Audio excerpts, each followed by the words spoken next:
ለሆነ ሰው እላላካለሁ ጉዳይ አስፈጽማለሁ ምናምን ማለት ብንፈልግ በእንግሊዝኛ እንዴት ነው የምንገልጹት?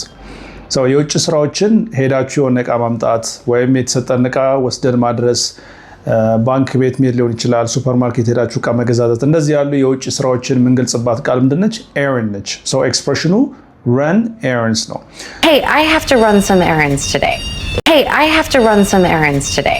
All right. Well, I have to run some errands.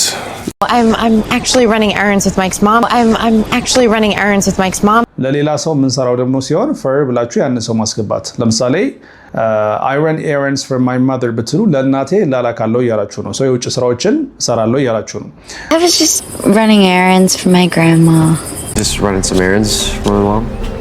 እዚህ ጋር በተያያዘ a fool's errand ደግሞ የሚባል ኤክስፕሬሽን አለ። a fool's errand so ሁለቱም ላይ errand ስታዩ እንዳታገናኙት። a fool's errand ማለት ጊዜያችንን የሚያቃጥል የማይሆን ማይሳካ ስራ ማለት ነው። ነገሩ በጣም ከባድ ነው ሊሆን ይችላል ወይ የጎደለው ነገር ሊሆን ይችላል። for some reason የማይሳካ ነገር ከሆነ a fool's errand ነው። Try to avoid all challenges and all struggles is a fool's errand. It's not going to happen. So if you're trying to beat the market is a fool's errand. It's very, very hard. I mean, people said what you're trying to do is impossible. It's a fool's errand. There's no point. It would be a fool's errand to try to change their minds.